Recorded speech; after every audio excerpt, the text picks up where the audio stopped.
Welcome to VBC on TV. నేను Prasanna. Visakha Telugu Desam party కార్యాలయంలో TDP జిల్లా అధ్యక్షుడు గండి బాబ్జీ మీడియా సమావేశంలో తిరుపతిలో టీడీపీ అభ్యర్థి పులివర్తి నానిపై జరిగిన దాడిని ఖండిస్తున్నామని, చెవిరెడ్డి కొడుకు చేసిన దౌర్జన్యం ప్రజాస్వామ్యానికి మచ్చ అని, సినిమాలోనే ఇలాంటి సీన్స్ చూస్తున్నాం కానీ నిజంగా బయట ఇంతవరకు ఇలాంటి రౌడీలను చూడలేదని వాపోయారు. ఆయన మీడియాతో మాట్లాడుతూ ఓర్వలేనితనంతో దాడిలోకి దిగడాన్ని ప్రతి ఒక్కరూ ఖండించాలి. ఎస్కోటలో ఓ వైసీపీ నాయకుడు కొడుకు చంద్రబాబు నాయుడు కోసం ఓటు వేయడంతో రానున్నది తమ ప్రభుత్వం అని ధీమా వ్యక్తం చేశారు. మరోవైపు చూస్తే ఓటు వేయడానికి పక్క రాష్ట్రాలలో ఉద్యోగాలకు వెళ్లని వారందరూ బాబు రావాలి, జాబ్ రావాలి అనే నినాదంతో తమ రాష్ట్రాలలో ఉద్యోగాలు చేసుకునే అవకాశం వస్తుందని తెలిపారు. రాష్ట్రంలో కొంతమేర ఈ ఎన్నికలు ప్రశాంతంగా జరగడానికి ముఖ్యంగా ఈసీ ముఖ్య పాత్ర వహించిందని చెప్పాలి.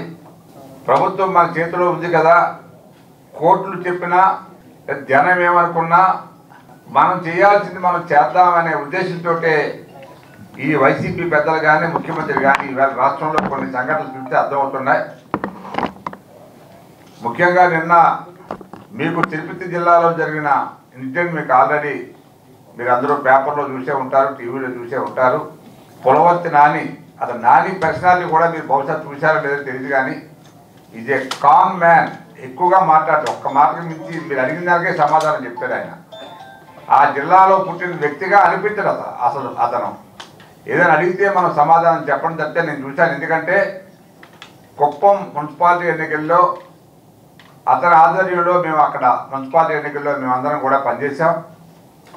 ఒక మంచి వ్యక్తి, కుటుంబం కూడా భార్య, కూతురు, అల్లుడు అందరూ డాక్టర్లు, చాలా హైలీ ఎడ్యుకేటెడ్ వైఫ్ కూడా. ఆ రోజు ఎలక్షన్ కమిషనర్తో, కుప్పంలో ఉన్న ఎలక్షన్ కమిషనర్తో నేను ఎవరో అనుకున్నా, ఆవిడ వచ్చి మాట్లాడుతూ ఉంటే చెప్పారు పక్క వాళ్ళు, ఆవిడ నాన్నగారు వైఫ్ అని. She well educated. I think ఒక ఐఏఎస్ ఆఫీసర్లా మాట్లాడింది. అంత ఎడ్యుకేటెడ్ ఫ్యామిలీ అది.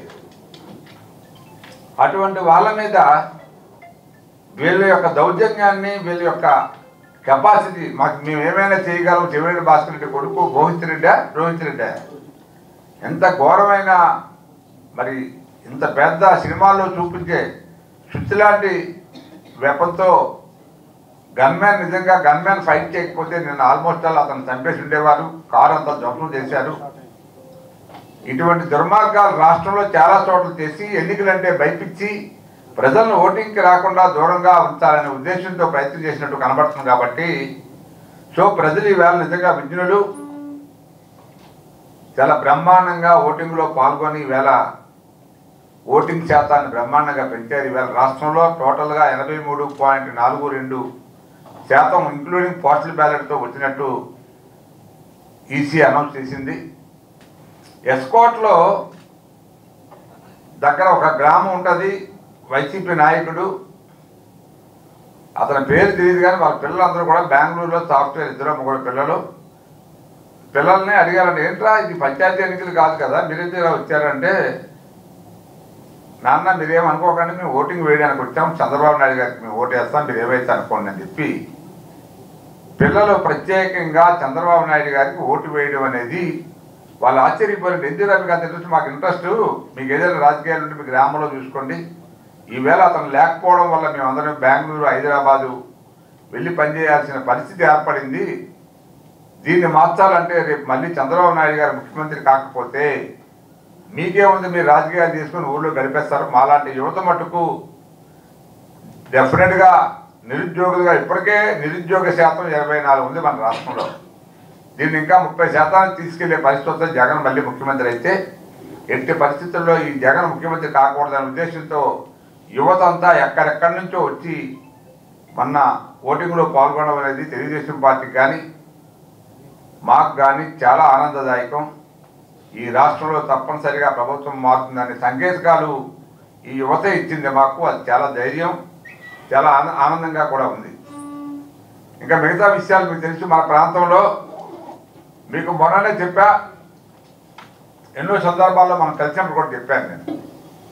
మనకిక్కడ మన 3 జిల్లాలు కూడా బాగా వెనుకబడిన ప్రాంతాలు అయినప్పటికీ సరే మనల్ని బాగు చేస్తారు కదా, జగన్ అనే వాడికి చాలా డబ్బు ఉంది, వాళ్ళ నాన్న దగ్గర నుంచి బోల్డ్ డబ్బు సంపాదించాడు, డబ్బు కోసం కక్కుతు పడడు అనే ఉద్దేశంతో చాలామంది ప్రజలు అవకాశం ఇస్తే ఈ ఉత్తరాంధ్రలో ఉన్న అన్ని వనరులు ఇసుక, మైన్స్, ల్యాండ్స్ ఇవన్నీ కూడా దోపిడీ చేసి సుమారు ఈ ఉత్తరాంధ్ర నుంచే మీకు సుమారు 1,00,000 కోట్ల రూపాయలు దోచినట్టు మన అంచనా.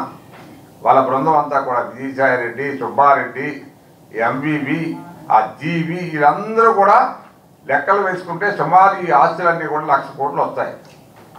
ఎవడబ్బ సంబంధీలు ఉత్తరాంధ్ర నుంచి పట్టుకుపోవడానికి డెఫినెట్గా దీనికి తగిన పరిష్కారం చూసి వాళ్ళకు బుద్ధి చెప్తా. రేపు డెఫినెట్గా మేము రేపు 4వ తారీఖున రిజల్ట్లో ప్రభుత్వం వస్తుంది.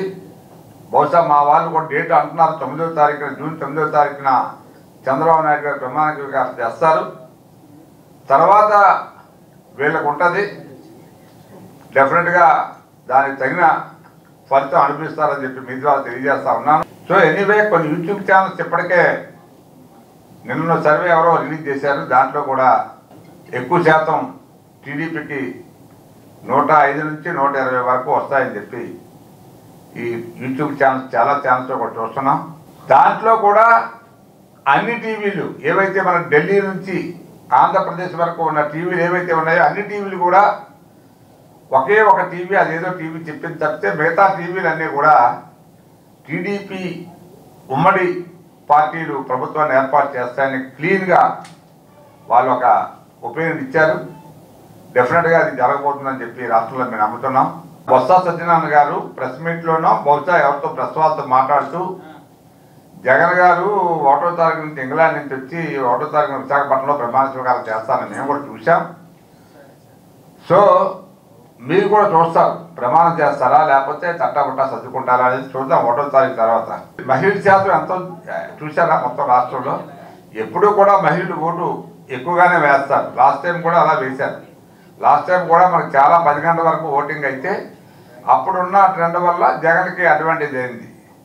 ఇప్పుడున్న ట్రెండ్ వల్ల తెలుగుదేశం పార్టీకి అడ్వాంటేజ్ అవుతుంది. ముఖ్యంగా మీరు ఒకటి గమనించాలి, ఏ ఇంట్లో ఉన్న యువత అయినా సరే ఆ పేరెంట్స్కి చెప్పి మరీ ఓట్లు మార్పిస్తారు. నేను నిజంగా అనుకుంటాను. ఇప్పుడు చెప్పాను ఒక ఎగ్జాంపుల్, జామ్ మండలం ఒకటి, ఎస్కోట్ వ్యాపార మండలం ఒకటి, పిల్లలందరూ కూడా ఎక్కడెక్కడి నుంచో వచ్చారట.